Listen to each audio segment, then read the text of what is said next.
ब्रह्ममयिमा अलेखपदे शरणं व्रजामि। अखिलोपाधिविनिर्मुक्तं मनाद्यन्तं शुद्धशान्तनिर्गुणं निरावयं नित्यानन्दं मखण्डीकरणं एकं चैतन्यब्रह्म परममहिमा अलेखपदे शरणं व्रजामि। गुरु महिमा लेख सर्व उपाधिरूर्ध जो स्रष्टा जो परम ब्रह्म जहाँ को भाषा लेखि हुए नहीं सही अलेख परम ब्रह्म को आम्भे शरण करुछु। महिमा लेख मानव समाज आमे समस्ते मनीष आमे समस्ते जागृत हेबा उचित। आमे समस्ते जानिबा दरकार पृथ्वीर सर्वप्रथमे एक धर्म थिला तार नाम हेउची सनातन। यही सनातन धर्मर शास्त्र हेउची वेद। वेदर मूल दर्शन ब्रह्म। आमे ब्रह्म चेतना पाइछे जदि ताहले आमे वेद पढ़ीचे। चारि वेदरे चारोटी महावाक्य कथा कहा जाइछे। ऋग्वेद प्रज्ञानं ब्रह्म तत्त्वमसि ब्रह्म अहम ब्रह्मस्मि अहमात्मा ब्रह्म। एहीपरि वेद मानकरे ब्रह्म कथा कहा जाइछी। ब्रह्म ही सार ये होची सनातन धर्मर चेतना। यही सनातन धर्म को महिमा धर्म सठिक भावे पालन करुची एवं प्रचार करुची। सनातन सत्य नित्य शाश्वत निरंजन इति सनातन यही शब्द सर्वश्रेष्ठ कथा। जिते बेले यही सनातन धर्म भिन्न भिन्न देखिले भिन्न भिन्न साजिला जहा मुंडरे जहा पशिला सी कहला मु सनातन किंतु तार मत थिला भिन्न। जितेबले सनातन धर्म संपूर्ण कलुषित होई मनीष भूत भयर शेष होगा लगिला उन्नत बुद्धि आसला नहीं। ठीक सही समय कलिर मध्यम काल रे प्रबुद्ध गुरु महिमा स्वामी मर्त्यधाम रे आविर्भाव होई विशुद्ध अद्वैतवाद ब्रह्म चेतना महिमा धर्म रे देई सारा पृथ्वी को चेतना देछंती। जे महिमा धर्म ही सार यही धर्म रे ब्रह्मवाद कथा कहा जाइछी। एक ब्रह्म ध्वजा नास्ति एक ब्रह्म ही सत्य नित्य शाश्वत स्वतंत्र। ब्रह्म नित्य जगत अनित्य ब्रह्म सत्य जगत मिथ्या। ब्रह्म चेतना जो माने दियंती तांको गुरु करिवा उचित तांको कथा सुनिबा उचित सेई मानकु नै सत्संग करिवा उचित। बिना ब्रह्म चेतना रे कौनसी स्थान रे सत्संग करा जाए नाही।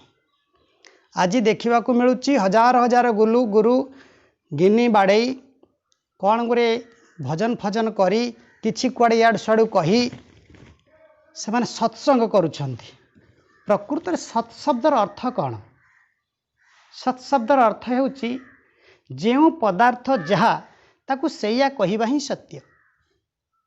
मनीष को मनीष कुकुर को कुकुर छेड़ी की छेड़ी काठ को काठ पत्थर को पत्थर फट को फट कहिबा ही सत्य। सृष्टिर स्रष्टा को ब्रह्म कहिबा ही सत्य। ब्रह्म को भाषा रे वर्णी न हेबार तांको अवर्णनीय कहा जाए। ब्रह्म को भाषा रे लेखि न हेबार तांको अलेख कहा जाए। यही चेतना जो ठारे दिया जाए जो माने दे दियंती से मान ही सत्संग रे बसिवार प्रकृत योग्यता थाए।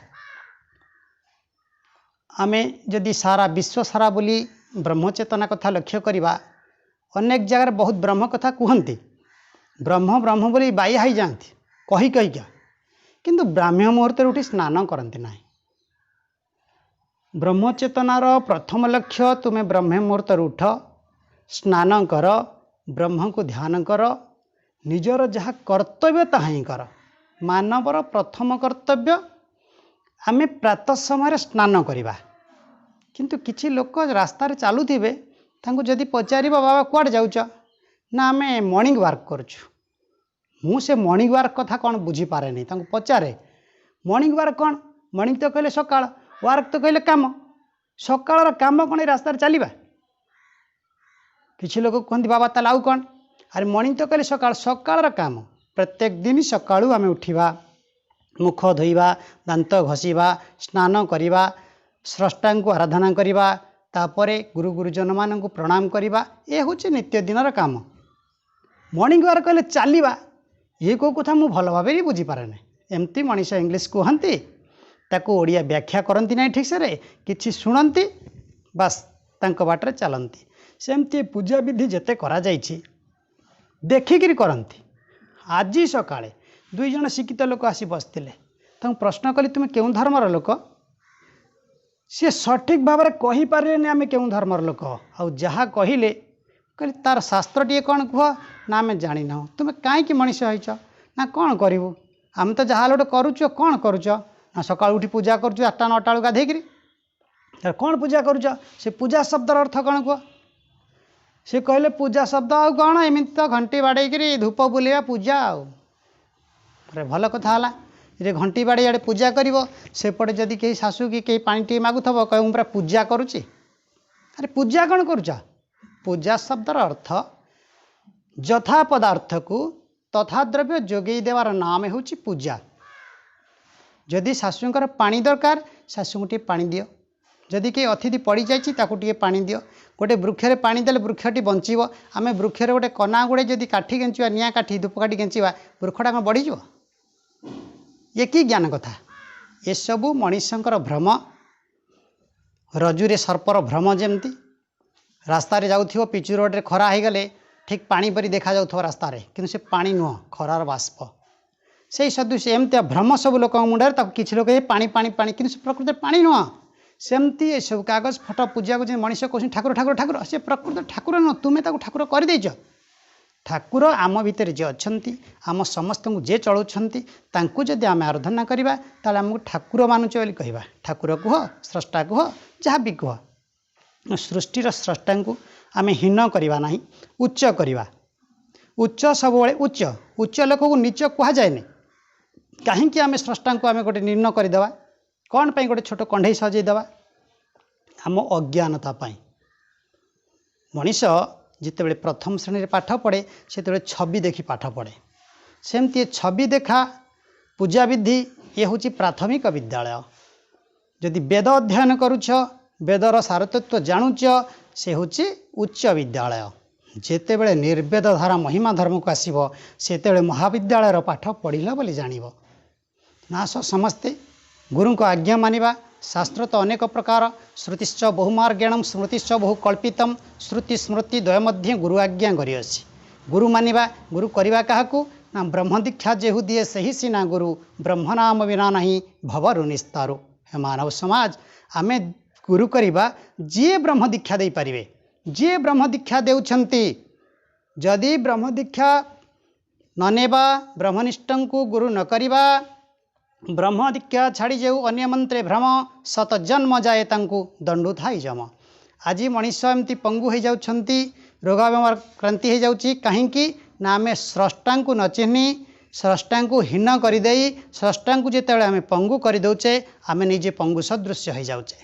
शास्त्र भी कथित अच्छी जिते मनीष स्रष्टा को जड़ कर दिए पुनश्च जीवन में से माने जड़ जन्म पाती अर्थात वृक्ष कूल जन्म जयंती 56 कोटी जीवर 14 कोटी वृक्ष अच्छी गोटे थर भी गोटे वृक्ष जन्म ना पड़ो जदि तुम्हें स्रष्टा को निर्जीव बा जड़ पदार्थ कही तेणु आम समस्ते स्रष्टा को स्रष्टा कहवा स्रष्टा को स्रष्टा रूपे मानिबा ब्राह्म मुहूर्त स्नान करवा जदि किछि बुझीबार अच्छी सीधा सड़क साधु पाखे बसी बुझा आम एमती पदे कहीदेलु तुम शुणीदेल से कथाटार मर्यादा कौन बुझीपार ना सीधा सड़क आम सहित कथबार्ता कर बस घंटा घंटा धरी आलोचना करवा किंतु घंटा घंटा धरी आलोचना करिया को पड़ो ना केतेबेले ना जेतेबेले मनीष जिज्ञासु हो चारि प्रकार मानव आम बास करुचे ज्ञानी अज्ञानी जिज्ञासु मूढ़ अज्ञानी के माने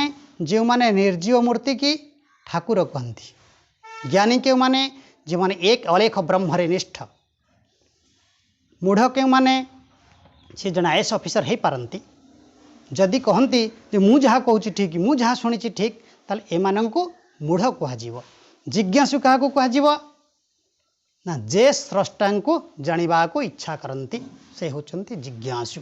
जिज्ञासु थिले जनक राजा से कही मते जी गोटे धाड़ी रे ब्रह्मज्ञानी करईदेव आमे तांको ही गुरु करिवु। 12 वर्षर बालक अष्टावक्र जनक राजा को गोटे धाड़ी रे ब्रह्मज्ञानी करईथिले केमिति ना जनक राजा थिले जिज्ञासु। जेतेबेले जनक सभारे अष्टावक्र पहुँची गले हजार हजार ब्राह्मण पंडित बसी थांती।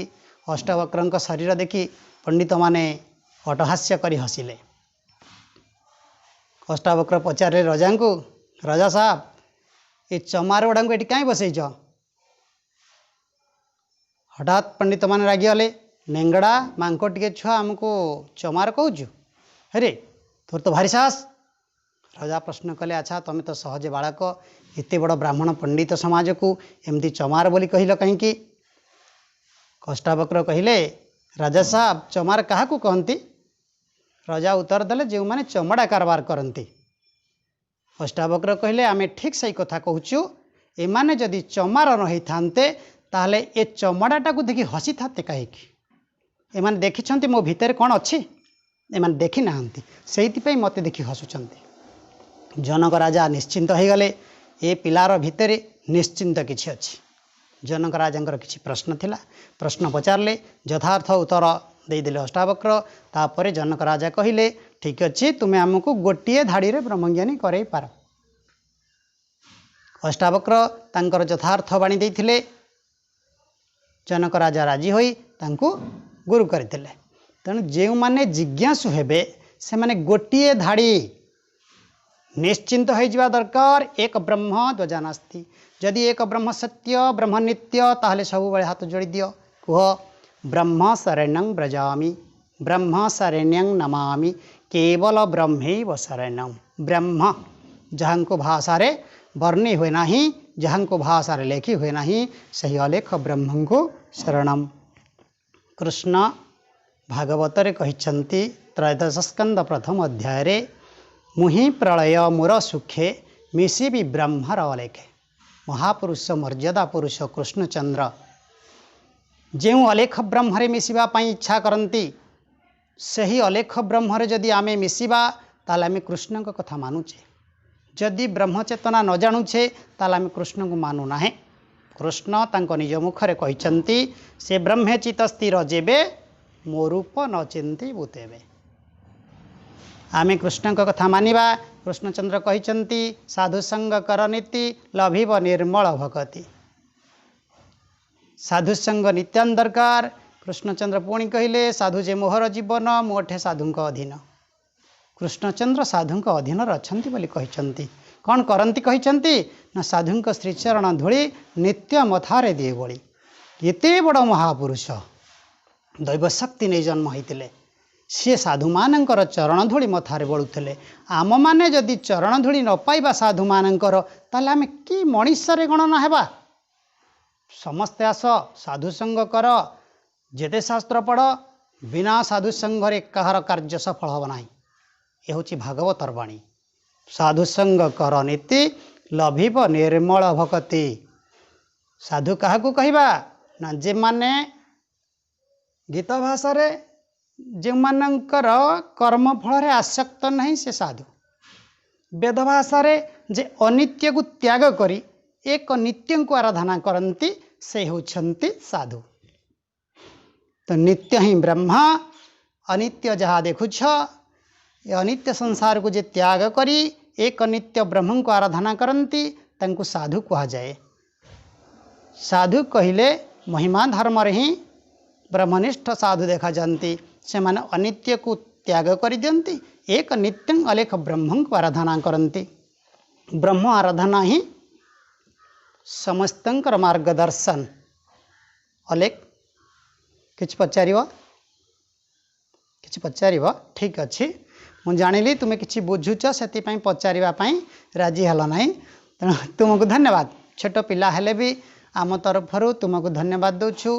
प्रभु तुमको दया करंतु, सारा जीवन ये ब्रह्मचेतना रे रुह, ब्रह्मंकर नाम निय, स्रष्टा को आराधना करी समस्त भितर श्रद्धा स्रष्टा को देख।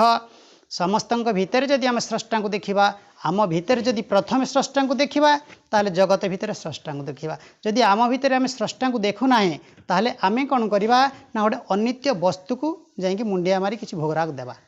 से हम कौन ना ये आत्मा रहा। आत्मा जदि अनात्मा को मुंडिया मारे, आमे आत्मा को जदि नहीं अनात्मा पाखरे बलि पकई दिए ताले आम निज ठारे आत्महत्या दोष लगे। ध्यान रख मानव, आत्मा जेउठी अच्छी सेठी ही आराधना कर। भागवत कही आत्मा रे आत्मा जेबे स्मरे परमानंदे से विहरे। आत्मा रे आत्मा जेबे सरे। आम समस्त भितरे आत्मा अच्छी।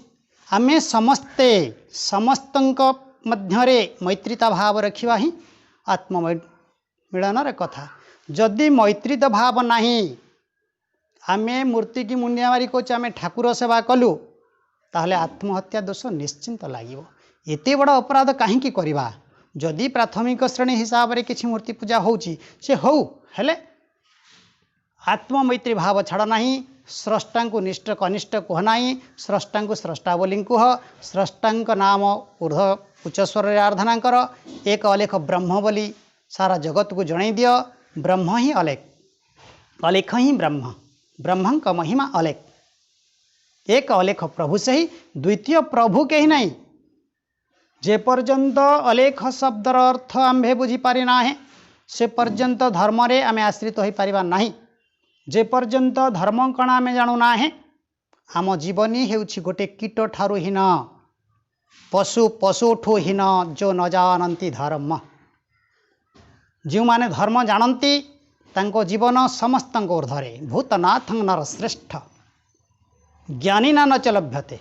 जो मानकर ज्ञान नहीं माने पांति नहीं। जो माने ज्ञान अर्जन करिछंती, एक परम ब्रह्म को आराधना करिछंती, से माने भूत मानक ठारू श्रेष्ठ। जो माने धर्म कथा जानती नहीं से माने गोटे कीट ठारू भी हीन। समस्ते जानिथिबो गोटे कुंभारिया पोक, सी टगर गछरु गोटे चालिबा पोक को मारी आनी ता गातरे पुरी दिए, माटी लेसी दिए। तापरे किछि दिन पर सेई गातरु से कुंभारिया पोक होई उड़े। गोटे पोक को मारी ता पोक बनै दउछि। अच्छी पृथ्वी रे कई विज्ञान गोटे जीव मारी आ गोटे जीव बनई देव। तेणु तुम्हें जेते बड़ विज्ञान हेले भी जदि धर्म चेतना नहीं ताले पशु पशुठू हीन, ए गोटे कीटठू भी जीवनटा हीन। कहीं मानव समाज एते तलुक जीवा। आस समस्ते साधुसंग करिबा, साधुंकर आज्ञा मानिबा, ब्रह्मचेतना नेबा, समस्ते ऊर्ध को जीवा। समस्ते ऊर्धं को जीवा पाई समस्त को गोटे अनुरोध, केवल साधुसंग साधुसंग साधुसंग साधुसंग बिना अन्य गति नहीं। एकमात्र साधुसंग ही जीवनर परम लक्ष्य। साधु कथा कहली, काहाकू साधु कहती। साधु जदि चिन्ह न पारुछ ताले संग कर नाही। समयटा भ्रम हो जीव। कहीं समय को भ्रम करवा, यथार्थ को जान तापरे कर्म कर। बिना कारण रे जदि कौनसी कार्य करा जाए से कार्य होची भ्रम। जड़े खाऊ नाही ताको आमे खाइबा को देउचे, ये होची भ्रम। जड़े शुणी पारु नाही से निर्जीव, आमे ताको हाथ जोड़ी कहूचे रक्षा कर रक्षा कर रक्षा कर, ये होची भ्रम। जनकर नासा नाही से पवन नौ नाही, आमे कहूचे धूप खा धूप खा धूप खा, ये होची आमर सब भ्रम। ये भ्रम दूर पाई बिना साधु संगरे केबे भी कहार भ्रम दूर है नाही। भ्रम दूरर एकमात्र लक्ष्य साधुसंग साधुसंग साधुसंग। साधुसंग रे बसिले निजर सर्व कलुष क्षय होई आमको परम धाम प्राप्त हब। साधुंकर सानिध्य लाभ हब। स्रष्टा को जानिबा, सृष्टि की जानिबा, सृष्टि रे रही स्रष्टा को आराधना करी आम जीवन को सार्थक करिबा। गुरु ब्रह्म महिमालिक स्वामी।